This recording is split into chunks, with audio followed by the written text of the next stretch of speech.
Dulu pertama gimana menekuni bidang apa perjamuan itu lucu. Dulu perdukunan. Misalkan kakeknya tanya obatin ikut-ikutan kan gitu. Ada itu. Ada kan? Kayak dapat wangsit gitu.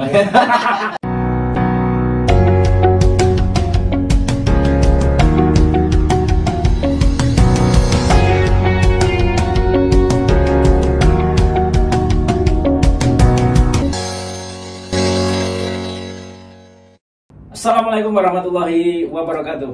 Waalaikumsalam warahmatullahi. Sahabat NH Podcast dimanapun berada, ketemu lagi dengan Dr. NH di Bincang Singkat Bermanfaat. Ya, kali ini kita luar biasa kedatangan tamu ya. Kita akan bincang-bincang terkait dengan seputar kesehatan. Ya, langsung saja kepada panggil aja nih ya. Subhan. Pak Muhammad Subhan. Selamat datang di NH Podcast. Mantap. Iya, salam komando. Selalu. Iya, kita salam komando selalu. Oh, komando ya. Iya, ini salam komando. Jargonnya di sini nih Iya. di NH. Bincang singkat bermanfaat. Oh, bincang sehat bermanfaat. Bincang singkat. Bincang singkat. Masya iya. Allah, luar Jadi, biasa. kita sharing-sharing lah ya untuk para pemirsa NH Podcast dimanapun berada. Ya, jadi Subhan selamat datang. Terima kasih sudah datang. Sama-sama. Ya, kita semoga nanti bisa bermanfaat ya. Amin, bincang singkat ini ya. insyaallah. Jadi dulu pertama gimana menekuni bidang apa perjamuan itu lucu. Dulu perdukunan. Ya jamu kan biasanya kalau dukun ada jamunya gitu. Iya. Tapi bukan itu ya. Iya, betul. Itu awal mulanya gimana? Awal mulanya ya dalam kondisi kritis lah ya. Oh. Atau terpaksa. Terpaksa gitu ya. Iya, iya. Itu dari tahun Enggak, jalan. tapi Subhan ini kan ada latar belakang pendidikan jamu ya. Formalnya ada. Formal iya. Iya. Artinya kan memang ini luar biasa. Sebetulnya dulu itu sudah ada pemikiran ke sana ya, sebelum mungkin era sekarang kan kurikulumnya terserah ya. Artinya mau buat prodi apa aja terserah gitu ya. Ternyata saya juga bagus ngeh itu jamu itu ya. Ternyata itu di Klaten ada. Ada. Iya, Itu di iya. Poltekkes Surakarta. Poltekkes Surakarta tadi Iya. ada kampusnya ada di Klaten. Ada gitu ya. di Poltekkes Surakarta itu untuk kampus 3 itu di D3 jamunya. D3 jamunya. Jadi, dulu Subhan di mana nih? Ya D3 jamunya. Jamunya di Klaten. Klaten itu. Di Klaten itu. Masya Allah, tahun berapa dulu? Baru kemarin. Oh. Tahun 2020 baru lulus. Oh gitu. Jadi Iya. masuk tahun 2017. Itu pun kan karena paksa ya, karena undang-undang kan ya. Jadi Cinta sekolah ini. Iya, jadi itu sebenarnya saya pendidikannya ya ekonomi dari ya. Dari D3 Unsud, kemudian S1 akuntansi di Mercubuana. Oke. Lah kemudian karena kerja ya, karena Iya. tuntutan kerja di Jakarta, kemudian Iya. dapat kuliah di sana lagi, terus pulang ke Purwokerto berusaha, terus moneter hancur. Hancur-hancuran gitu. Babak belur gitu. Titik puncaknya di krisis moneter waktu 98 itu ya. Iya, di 98. Iya. Nah, akhirnya 99 mulai menekunin itu masalah pengobatan tradisional. Nah, ini jadi menarik. pengobatan tradisional. Iya, jadi bukan jamu saja ya. Iya. Jamu itu salah satunya Salah satu di modalitas. dalam pengobatan Itu tradisional. modalitasnya. Modalitas. Salah satu modalitas. Iya. Jadi kadang tradisional itu tanda petik kadang ya. Orang kemana ini kedukun? Alternatif ya. Alternatif gitu kan ini ya. Sebenarnya kalau kita bilang alternatif, namanya alternatif kan pilihan ya. Iya, Pilihan. iya. Berarti sebenarnya mau ke konvensional, ke medis itu juga alternatif. Iya. Mau tradisional juga alternatif. Dan alhamdulillah sekarang itu dari tahun 2009 ya, tahun 2009 itu Indonesia sudah mendukung atau apa yang namanya ya,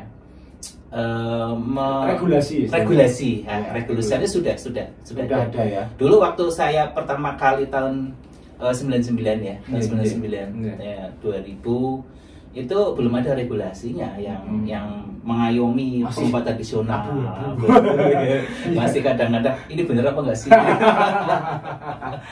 Iya, alhamdulillah 2009 dengan Undang-Undang Kesehatan Nomor 36 2009 itu pelayan kesehatan di Indonesia selain ada pelayan kesehatan kedokteran, perawat, bidan dan sebagainya, di situ ada pelayanan tradisional. Dan langsung ada aturan mainnya juga. Di PP-nya, PP 103 itu tentang pelayanan kesehatan tradisional itu aja. Jadi yang membuka pelayanan pengobatan alternatif sudah dilindungi. Iya. Itu kan intinya ya. Sebenarnya semua alternatif loh, Pak. Iya ya. Pilihan kayak di China ya, di China, di Vietnam. Itu kan dokter itu alternatif ya. Pilihan kan? Iya. Karena kan di Cina kan terkenal herbalnya. Ini bukan herbal saja. Mungkin kita bisa ya. Di dalam pengobatan itu ada konvensional, ada tradisional, apa bedanya? Tradisional, konvensional sebenarnya saling melengkapi, Mas. Saling melengkapi. Karena gini, filosofi di konvensional maupun tradisional itu sebenarnya saling melengkapi. Karena kalau yang tradisional itu kan holistik arahnya keseluruhan pengobatan yang menganut pada melihat suatu gangguan di tubuh manusia itu secara keseluruhan, tidak hanya secara fisik saja, tapi ya spiritualnya, ya mentalnya, ya fisik, ya ekonomi dan sebagainya kan gitu. Psikologinya termasuk dilihat, ya semuanya. Memang untuk anamnesanya sendiri mencari permasalahannya itu memang lebih lama sih kalau dibanding itu. Satu orang bisa jam-jaman nih. Terapinya istilahnya ya, di terapis istilahnya. Iya, terapinya. Ya. Jadi kembali ke ini, yang saya menarik yang regulasi tadi kan di Undang-Undang Nomor 17 ya, Undang-Undang Kesehatan. Yang baru ya? Iya, 2023 yang sekarang nih. Iya, di sana kan ada pengobatan ini ya di tradisional. Ya, jadi di pasal 400 sekian. Oke, beliau itu punya Gria Sehat Indonesia ya. Iya, Gria Sehat. Ya, dengan dampaknya, Bang. Oke, dampaknya ya. Dengan undang-undang baru. Undang-undang baru ini dampaknya subhanallah sekarang Undang-Undang 17 tahun 2009 dan sekarang pemerintah mengarahkan ya bahwa pengembangan peran pengobatan tradisional itu untuk promotif preventif ya. Jadi sekarang arah pemerintah itu pada life cycle. Life cycle hidup manusia. Karena apa? Karena memang beban anggaran negara untuk kesehatan, karena di dalam undang-undang dasar gitu kan bahwa setiap warga negara Indonesia kan dijamin lah ya, dijamin bahwa kesehatan itu salah satu modalitas ya, modal yang sangat vital ya untuk kehidupan berbangsa dan bernegara kan gitu, sehingga mempunyai kedudukan yang sama untuk masing-masing mendapatkan pelayanan yang sama kan gitu. Nah, oleh karena itu dengan pengobatan tradisional ini arahnya kepada promotif preventif ya, promotif preventif. Jadi supaya masyarakat ini jangan sedikit-dikit ke rumah sakit, sedikit-dikit berobat. Nah, ini anggarannya kan banyak sekali kan, jebol betul tahun 2019 ya, itu BPJS jebol kan gitu ya, untuk nggak seimbang kan gitu ya. Ini sehingga pemerintah dalam hal ini Kementerian Kesehatan itu memberikan satu kebijakan bahwa pengembangan pengobatan tradisional di salah satunya program imbulan sampai ke tingkat bawah, sampai puskesmas. Kan di puskesmas sekarang ada asuhan mandiri ya, asuhan mandiri di mana masyarakat itu secara mandiri untuk meningkatkan derajat kesehatannya. Jadi bisa bukan gabung atau ikut praktek gitu ya sampai tradisi pengobatan tradisional ini boleh membuka. Oh iya, jadi dalam Undang-Undang Kesehatan yang dulu ya, di 36 tahun 2009 dan PP 103 gitu ya, itu bahwa pelayanan kesehatan tradisional itu dibagi menjadi 3. Ada 3 ya. Pertama, pelayanan kesehatan tradisional empiris. Empiris ini yang tenaga teknisnya, tenaga itu adalah tidak berpendidikan atau sehingga turun temurun, namanya empiris turun temurun kan. Misalkan kakeknya tanya obatin ikut-ikutan kan gitu. Ada itu. Ada kan? Kayak dapat wangsit mungkin. Yang kayak gitu. Turun temurun ya, empiris namanya ya. Empiris gitu ya. Dua. Dan mereka tidak bisa untuk mengobati, tapi hanya sebagai promotif preventif. Misalkan kayak pijat kan gitu kan, minum jamu lah ya gitu kan. Iya, kadang kan ada itu di Purwokerto itu yang pintar langsung ditegangan nih, tahu loh sendi-sendinya ini. Iya, set langsung. Gitu. Ya, itu yang kedua adalah pelayanan kesehatan komplementer. Komplementer. Jadi pelayanan kesehatan yang dilakukan oleh nakestrat, tenaga kesehatan tradisional yang berpendidikan minimal D3. Boleh itu ya. Ya, dan itu punya STR, punya SIP, sama lah seperti dokter, sama sekali juga. Kalau yang ketiga itu adalah pelayanan kesehatan integrasi.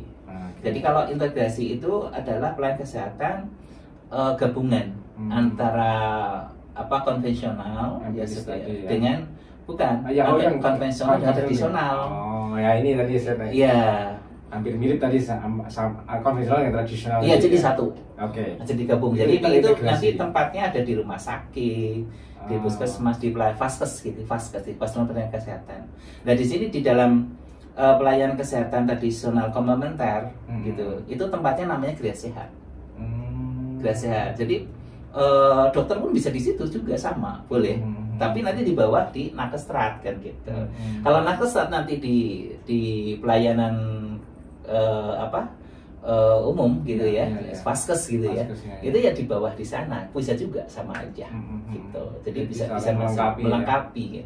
Dan alhamdulillah dengan undang-undang terbaru sekarang 17 tahun 2023, dan kebetulan saya kemarin saya juga saya kenalkan tim ya. Saya salah satu ketua PP Kertajasmas. Jadi ketua Indonesia. Masya Allah, luar biasa dari Purwokerto ya. Alumni unsur. Jurusan ekonomi. Tapi akhirnya ke Dewan. Iya, tapi kan punya lisensi. Ya, alhamdulillah. Itu udah disahkan ya? Kolegium, ada kolegiumnya sekarang, ada konsil sekarang. Tahun 2022 Pak Jokowi itu melantik konsil tradisional. Dulu nggak ada konsil. Ya, sekarang ada konsil sendiri. Semakin regulasinya ya semakin dilindungi sekali ya. Dan itu sudah kemarin terakhir kalau kita jadi ngikut aja saya yang wawancara aja lah. Ya, kami kemarin sudah merencanakan bikin rasio kebutuhan tenaga kesehatan tradisional di Indonesia. Alhamdulillah. Betul, kemarin kita dengan asumsi beberapa puskesmas Indonesia itu karena antara input dan outputnya belum seimbangan ya. Kemarin kita masih anggota kami sekitar kurang lebih hampir 1.000 lah ya, hampir 1.000 untuk tenaga kesehatan tradisional jamunya. Jadi di Indonesia sekarang yang diakui pemerintah yang ikut dalam konsil dan ada kolegiumnya itu ada 3 mas. Ada organisasi profesi yang perkumpulan profesi kesehatan tradisional ramuan Indonesia, tradisional ramuan nasional, PP Kertajasmas itu saya salah satu ketua satu. Itu membawahi kolegiumnya adalah tenaga kesehatan tradisional yang berdasarkan ramuan. Ada yang dari UNER, Dari UNER itu. Tapi itu dokter masuk ada. Apanya? Di kolegiumnya ada dari. Oh enggak, kita kolegium sendiri toh. Iya. Dokter ya, kolegium sendiri di sana. Siapa tahu melibatkan dokter yang senang ke tradisional ada juga. Dalam Indonesia itu Indonesia menganut dalam undang-undang tenaga kesehatan yaitu Undang-Undang 36 tahun 2014 ya, bahwa satu orang profesi itu hanya memiliki satu profesi, satu STR gitu kan. Tidak bisa, misalkan ada seorang dokter atau para medis yang ingin melayani kesehatan tradisional ya harus pisah dong, bajunya diganti. Kan gitu. Bentar, kembali ke ini Pak, tadi saya menarik tadi profesi tadi ya. Iya. Di Indonesia kan ada namanya Badan Nasional Sertifikasi Profesi, BNSP.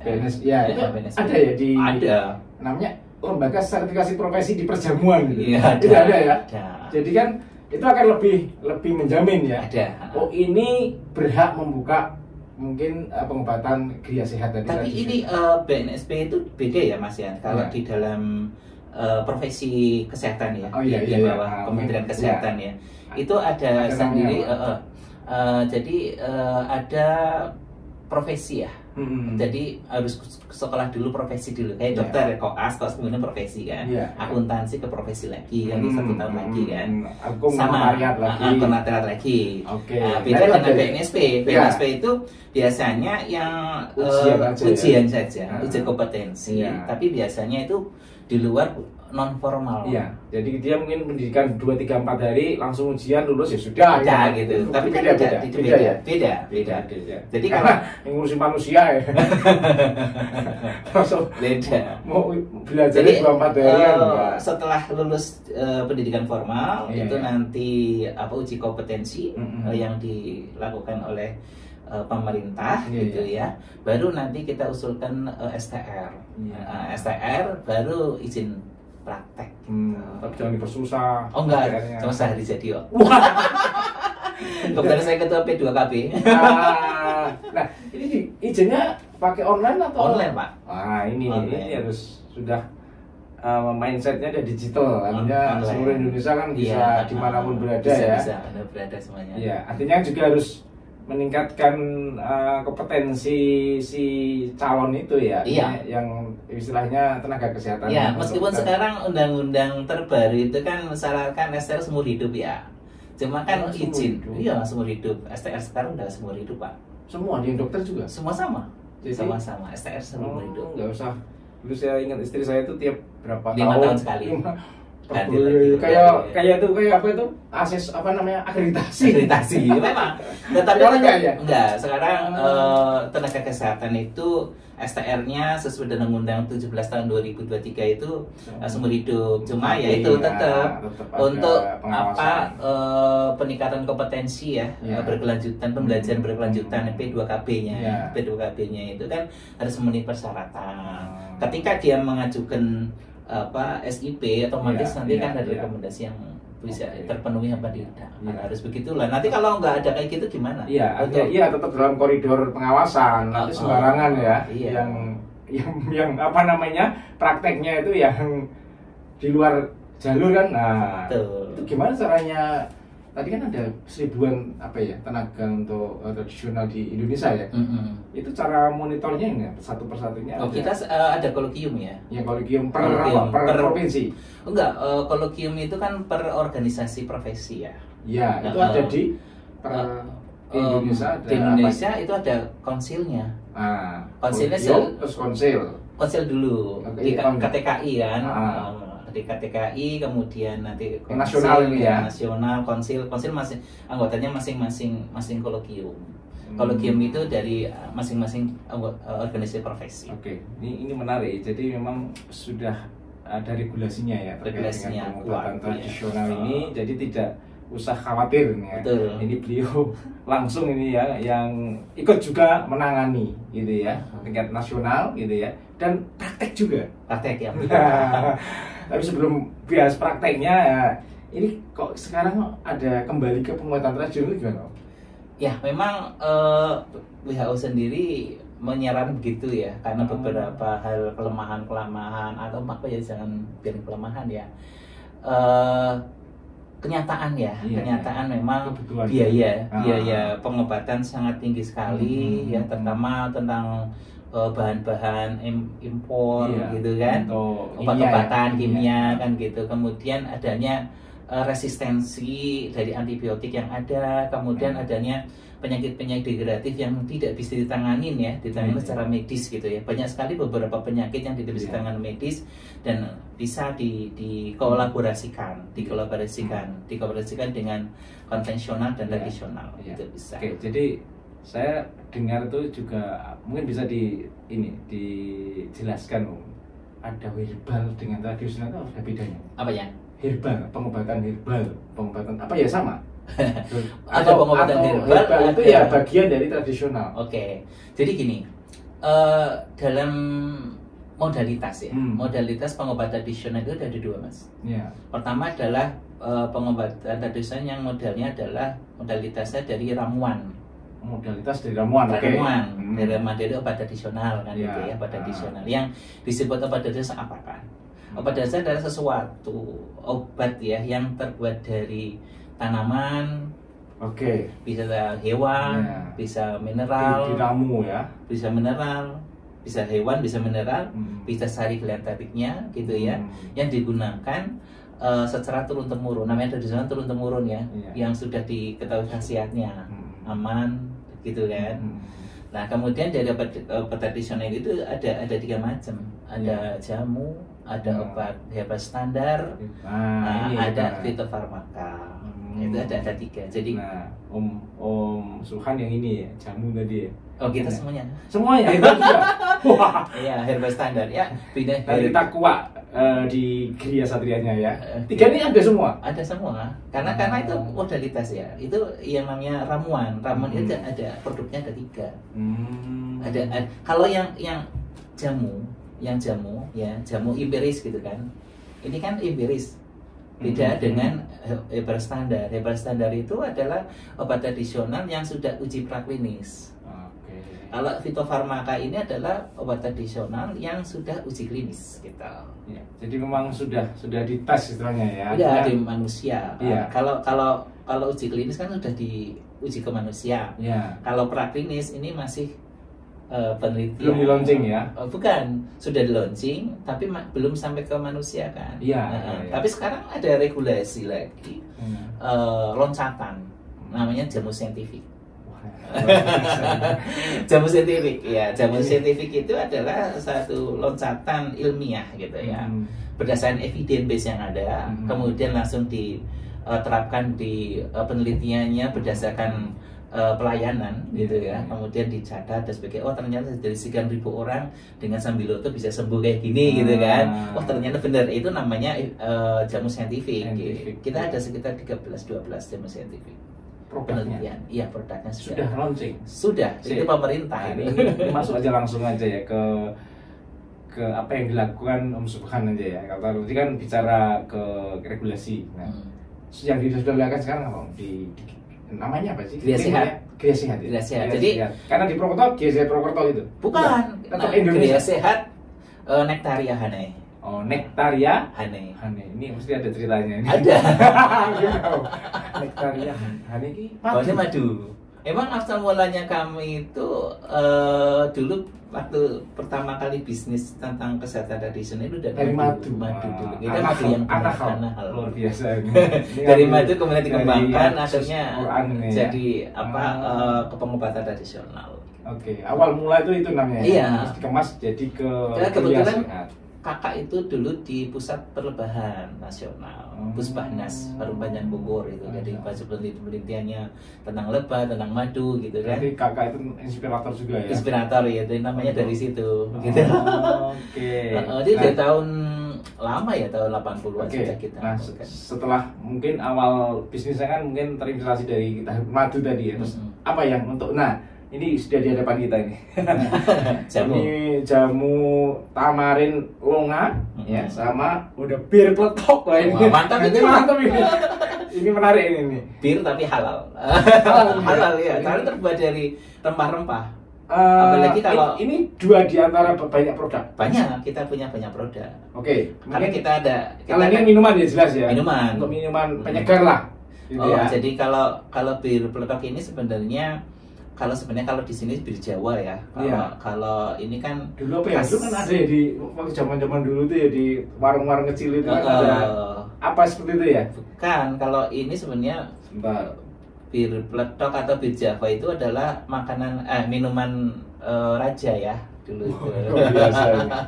Gula, jahe, secang dan rempah. Rempah-rempah. Rempah-rempah. Iya. Ini minuman, iya. Ini khasiat ini. Saya ingat kayak Pita kuku. Iya, ini beda. Iya, Beda, maksudnya beda. kan juga pakai minuman raja kan. Boleh. Ya. Ini seger ya, seger tapi di badan langsung boleh dicoba. Coba ya. Oh, boleh. Ambil gelas saja lebih enak ya. Iya, ambil gelas ya. Ambil gelas Kita saja. coba ya. Boleh. Nah.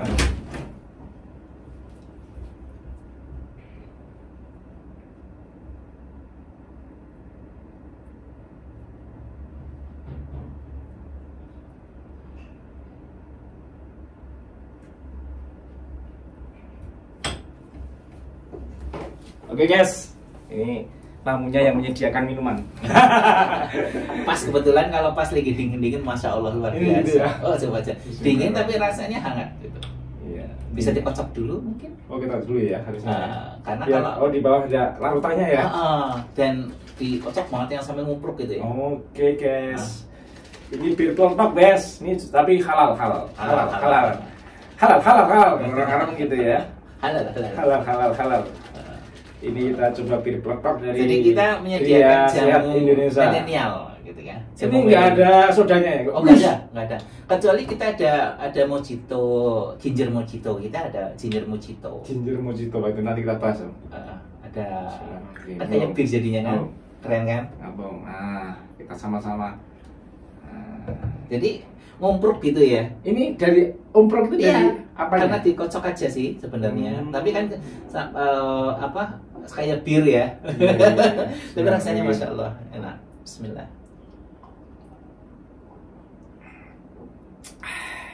Dingin, mantap. Iya, mantap ini ya. Ini memang tadi pas hawa dingin. Wah, ini bisa untuk pas di Batu Raden gitu ya. Kenapa? Naik gunung. Oh dulu kalau pas lagi COVID ya luar biasa ini. Oh. Karena ini ada cabai jawanya. Mm-mm. Cabai jawa kan afrodisiak ya. Itu meningkatkan stamina tubuh. Itu keren itu. Jadi ini produksinya di Purwokerto. Purwokerto bikin sendiri aja. Masya Allah. Oke, satunya lagi nih, namanya Marin Longa. Tamarin longa. Tamarin itu Tamarin asam. Longa. Asam. Ya, ini kunir. Kunir asam. Oh iya. Kunir asam. Ini ya hampir mirip lah ya. Kalau ini kan tadi untuk ya biar badannya hangat. Iya. Nah, kalau ini biasanya Kalau ini apa? untuk meningkatkan daya tubuh. Lebih Stamina. spesifik kepada misalkan untuk meredakan sakit menstruasi gitu ya. Untuk ibu-ibu. Oke. Tapi ada kontraindikasi ya. Jadi ini untuk para pemirsa ya. Jadi kalau jangan ya untuk ibu-ibu yang sedang hamil Iya. gitu ya, jangan banyak-banyak minum kayak gitu. Jangan kunir ya. Ini. Iya, Jangan benar ya, asam ketemu. jangan karena dia efek kepada kontraksi uterus ya. Makanya kenapa kok bagus untuk anak-anak yang menstruasinya sakit gitu, Iya, karena iya, dia iya. akan mengendorkan kontraksinya, kontraksi uterusnya, sehingga nggak sakit kan. Oke. Nah, sekarang produk yang lain tuh apa aja? Oh banyak. Banyak ya? Iya, Ya, ada. saya baca-baca di blog atau webnya itu kan beberapa sudah pernah ditangani ya. Iya. Artinya pasien lah ya Mm-mm. dan sembuh gitu ya. Alhamdulillah. Apa aja mungkin yang mungkin bisa diceritakan? Oke. Artinya biar siapa tahu ya, namanya juga tradisional tadi ya. Iya. Nanti datang ke Gria Sehat, ya. apa itu? Yang mungkin akhir-akhir ini yang sudah kemarin yang mungkin Iya. pasiennya sudah sakit yang mungkin kemana-mana nggak sembuh. Lah ini yang sebenarnya gini Pak. Iya, Jadi iya. obat tradisional itu seharusnya Iya, iya. seharusnya itu justru penyakit-penyakit yang ringan. Oh iya harusnya. Harusnya. Iya, harusnya. Yang dulu pilek aja deh ya. Nah itu memang harus untuk promotif preventif kan? Ya, Untuk ya. promotif preventif gitu ya. Tapi kenyataannya senang tadi. kenyataan Yang ringan-ringan yang ringan-ringan. Karena Kalau ringan-ringan tuh langsung sembuh. tradisional. Kan Oke, gitu iya. ya. Tapi kenyataannya Oke ya. yang Bisa. yang kenyataannya Yang berat. yang datang itu yang berat, yang sudah katakan Itu maksud angkat saya. tangan, dokter udah angkat tangan Iya, gitu ya, udah bingung iya, ya, iya, iya. semacam cancer gitu ya. Pernah cancer. Wah sering itu malah cancer, istri sendiri juga kena cancer ya, istri Bisa diterapi. terapi 3 bulan selesai kanker payudara, stadium 2 lah, 2-3 kalau nggak salah. Ini yang kemarin baru itu kanker payudara ya, CA153 nya sudah tinggi ya. Berapa kali itu terapinya? Alhamdulillah ya, itu yang baru yang kemarin ini yang tadi juga ya. Tadi itu ada pasien kena CA-MAME. Itu benjolannya sekitar 15, diameternya 15, itu besar kan 15 tuh. Itu hanya 4 hari hilang. Gitu. Monggo dibuktikan aja. Om Subhan langsung ke Gria Sehat. Makanya kalau memang beda ya, kami jadi namanya cancer itu karsinoma ya, tumor gitu kan. Tumor yang berkembang kemudian metastasis itu namanya kanker kan gitu. Nah, padahal karena nama kanker itu sebenarnya kan awalnya itu dari sel yang mati kemudian berkembang gitu ya karena terintervensi gitu ya. Itu kan. Nah, kemudian tubuh kita itu nggak bisa melawannya ya itu namanya sel T-nya ya, makrofagnya kurang gitu ya, makrofag kurang, kemudian dia tubuh kurang bagus sehingga tidak bisa melawan kanker itu kan. Tapi memang aneh ya, jadi kalau kita bicara tentang kanker, bicara dengan tumor gitu ya, itu memang nyeleneh gitu ya. Tumor itu nyeleneh. Karena kenapa? Dia itu bisa membohongin sel T kita gitu, limfosit kita itu bisa dibohongin loh. Jadi sel tumor itu setiap di dalam tubuh kita ya Mak ya. Jadi kalau misalnya ada patogen bisa di dalam bisa di luar ya. Kanker itu patogen ya. Patogen itu sesuatu yang menyebabkan kita sakit ya. Bisa kena virus, bisa bakteri, bisa macam-macam. Dan biasanya ketahuannya sudah stadium 4. Ya. Keseringnya, ya kan? Kenapa? Kenapa coba? Karena nggak dirasa. Bukan begitu. Gitu. Jadi sebenarnya sakit apa? Karena itu sifat daripada tumor kanker sendiri, dia punya suatu sistem yang tidak bisa dikenali oleh T-sel. T-sel itu limfosit ya. Limfositnya atau lah ini karena tidak diketahui lebih dibiarin aja, dikira sel biasa kan gitu. Biasalah. Luar biasa kan. Nah, sehingga tidak bisa dimakan oleh makrofag ya atau killer cell, NK cell gitu kan. Nah ini sebenarnya peran daripada pengobat tradisional itu adalah meningkatkan makrofag kita dalam tubuh kita, ya, menurunkan kartosel kita, stres kita, ya. Kemudian bagaimana tubuh kita itu bisa menghasilkan NK sel dengan secara alami, gitu, dengan alami, itu kayak gitu, bisa kita anukan itu. Jadi artinya memang tradisional itu tidak hanya yang ringan-ringan tadi, akut kronis bisa. Ya selain cancer apa? Iya, kebanyakan sekarang lagi musimnya stroke ya. Stroke juga bisa. Stroke, alhamdulillah. Sebenarnya stroke itu yang paling mudah justru yang stroke kan ada 2 macam ya. Ada stroke iskemik, ada hemokratik ya. Ada ya iskemik itu yang penyumbatan. Ya penyumbatan biasanya itu kan karena kolesterol tinggi dan sebagainya ya. Kalau misalkan yang hemokratik itu pembuluh pecah ya, itu lebih cepat sebenarnya kalau kita tradisional. Padahal kalau pembuluh pecah itu langsung ya, karena sebenarnya kenapa lebih cepat ya? Kenapa lebih cepat ya? Karena apa? Karena kita menstimulasi tubuh kita itu untuk bisa memperbaiki sel kembali dengan obat tradisional, dengan terapi tertentu. Terapi ya? Iya. Ini obatnya nggak bisa diomongin di sini. Itu ramuan. Oh, ramuan. Kita setiap pasien itu beda kasus, beda. Iya. Kasustik. Iya. Jadi terapi dulu. Kami tidak menjual paket gitu ya, ada paket kanker. nanti jadi resellernya banyak nanti. Iya. Ada.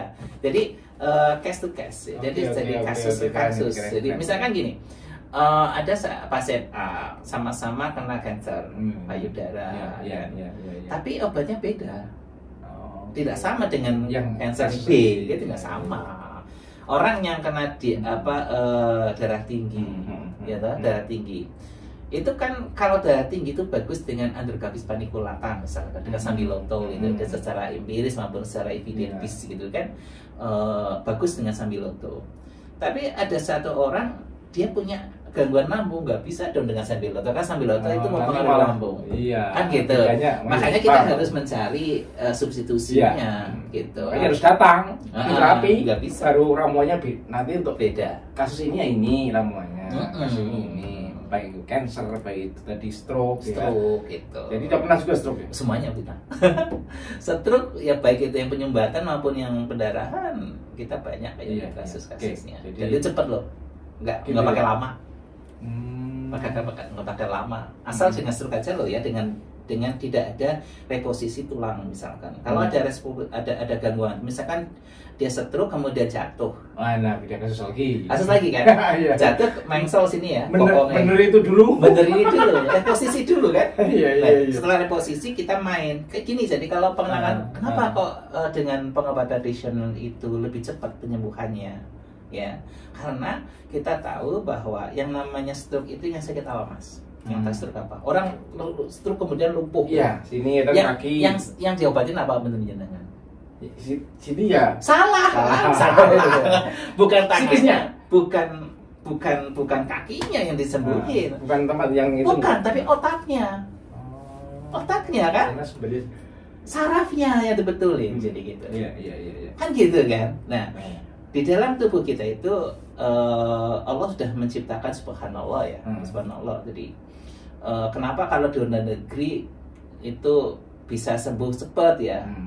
Karena di luar teknologi di luar negeri itu diambil satu cairan hippocampus namanya. Hippocampus itu ya, hippocampus namanya.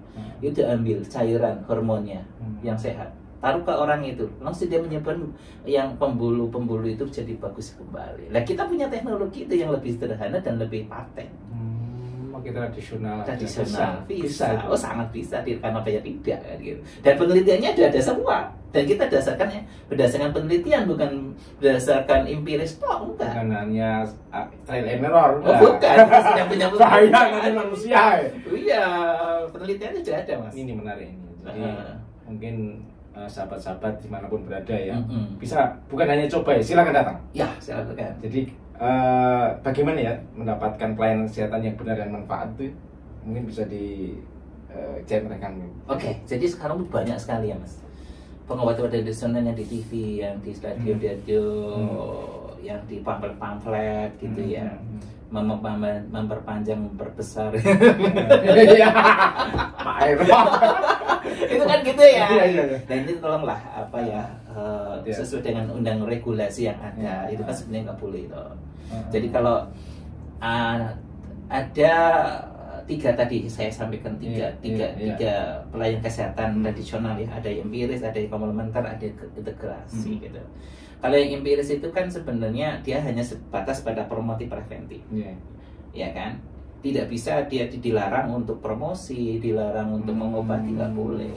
Jadi yang bisa untuk mengobati, yang bisa melaksanakan namanya pengobatan ya, penyembuhan itu hanya kewenangannya itu ada di komplementer. Jadi boleh publikasi, boleh promosi itu boleh. Kalau dia dengan syarat sudah punya STR, sudah punya izin praktek dan sebagainya. Makanya harus karena apa ya? Karena yang namanya kesehatan itu kan menyangkut manusia ya, nyawa orang, gitu kan.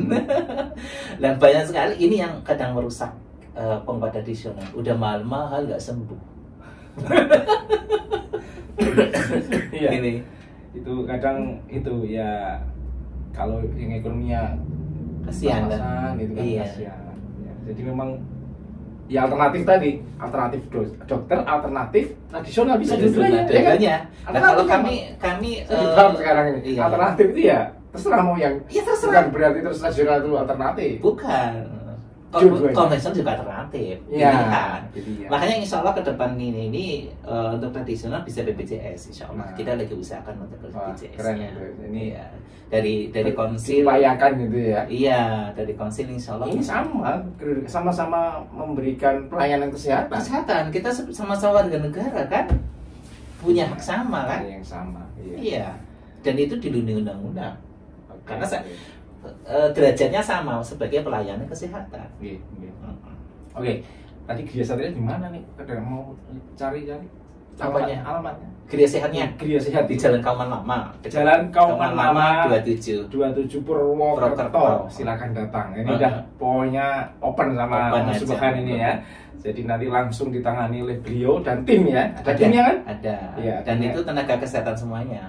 Iya, artinya sudah punya lisensi lah. Lisensi, Ya. udah izin praktek. Izin prakteknya ada gitu ya. Buka cabang nggak di kota lain? Oh ini Gria Sehat itu sekarang ini se-Indonesia baru ada 15 Mas. Baru 15. 15 dan se-Jawa Tengah itu baru 3 kabupaten. Termasuk Banyumas. Banyumas, Klaten, Wonosobo. Klaten ya? Iya, Masya baru Allah. ada 3. Ya, senang saya orang Klaten. Ini beliau apa namanya salah satu 3 ya di Jawa Tengah ya. Iya, dan Ya. ini menjadi pilot project, mudah-mudahan kita kan mudah-mudahan bisa berhasil dengan baik. Dan pelayanannya kita ada bekam, ada pijat tradisional. Ya, itu bekam itu kan Nabi itu kan Tibu Nabawi ya. Tibu Nabawi. Iya, terus ada pijat tradisional ada ya, ada akupressure, ada akupunktur, ada herbal gitu. Bisa panggil ke rumah atau harus ke sana? Ya. Kalau tim boleh bisa. Kalau ini biasanya kalau pasiennya pengen mendatangkan itu bisa juga ya. Bisa juga. Iya. Tapi kayaknya karena sekarang banyak ya setiap hari itu kita ada full ya. Jarang kita untuk home care namanya. Home care. Itu peluang itu. Karena memang kadang juga Tibu Nabawi itu bekam itu salah satu juga untuk mengganti pijet ya, Mas? Iya. Karena cukup, nggak usah pijet, cukup itu aja cukup ya. Sebenarnya pilihan. Pilihan juga. Pilihan. Pijetannya? Ada pijat. Ada juga. Ada pijat. Jadi kita ada punya pijat tradisional, ada pijat yang untuk kesehatan atau kesembuhan ya, ada kebugaran gitu, kebugaran. Terus kemudian kita ada program khusus untuk penanganan promil, program hamil kita ada, program untuk cancer ada, program untuk stroke kita ada. Saya teringat yang pijat itu yang di UNJ itu ada pijat apa ya? Yang Mesik. olahraga. Iya, itu luar biasa itu. Ya, gua antri itu karena ditarik itu ya. Ketek. Itu ada traksi namanya. Traksi. Itu di UNJ itu sekarang sudah buka prodi pengobatan tradisional, ada D4 di sana. Keren. Iya, S1. Ini kalau para pemirsa yang berminat ya, karena untuk kedepannya insya Allah itu setiap puskesmas itu harus ada 3 tenaga kesehatan tradisional.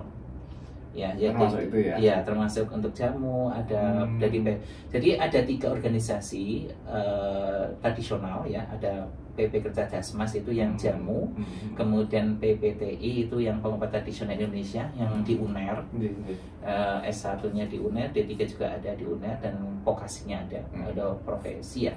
Kemudian ada interkontinental. Interkontinental itu pengobatan tradisionalnya di luar negeri, dari TCM gitu, dari China, dari mana. Itu ke depan perspektifnya seperti itu ya di Indonesia ya. Di puskesmas sudah harus ada 3 nakes, 3 konsul tadi. Itu sudah ada PMK-nya, ada undang-undangnya, peraturannya. Sudah ya, artinya di jamu boleh. Iya, cuma tadi yang saya sampaikan bahwa antara input dan output nggak cocok. belum. Mungkin masih ya biasa kalau regulasi awal kan masih kadang ditolak gitu. Iya. Mungkin bukan masalah tertolaknya gitu. Kebiasaan. Karena implementasi mungkin. Gini, jadi memang kendalanya di birokrasi ya. Di birokrasinya itu belum ada jafungnya, jabatan nasional. Ini alhamdulillah sebenarnya untuk Jafung kami sudah sampai draftnya ke Menpan ya. Tunggu aja di Menpan. Mungkin tahun ini udah deal, itu formasinya udah ada. Karena kita kemarin bikin rasio kebutuhannya itu 0,04 per 1000 di Indonesia ya. Jadi 0,04 per 1000. Jadi diperkirakan setiap tahun kita butuh sekitar 1000 sampai 2000 nakesnya untuk puskesmas, untuk rumah sakit dan sebagainya. Oke, luar biasa ini Om Subhan, bincang singkat kita. Ini bincang banyak juga ya Bapak. Semoga bermanfaat Om Subhan ya, apa yang tadi kita bicarakan terkait dengan Gria Sehat Indonesia. Semoga Gria Sehat Nektariahane ya. Berkontribusi untuk masyarakat. Amin. Untuk pelayanan kesehatan. Terima kasih, Om Subhan. Siap. Oke, assalamualaikum warahmatullahi wabarakatuh. Waalaikumsalam warahmatullahi wabarakatuh.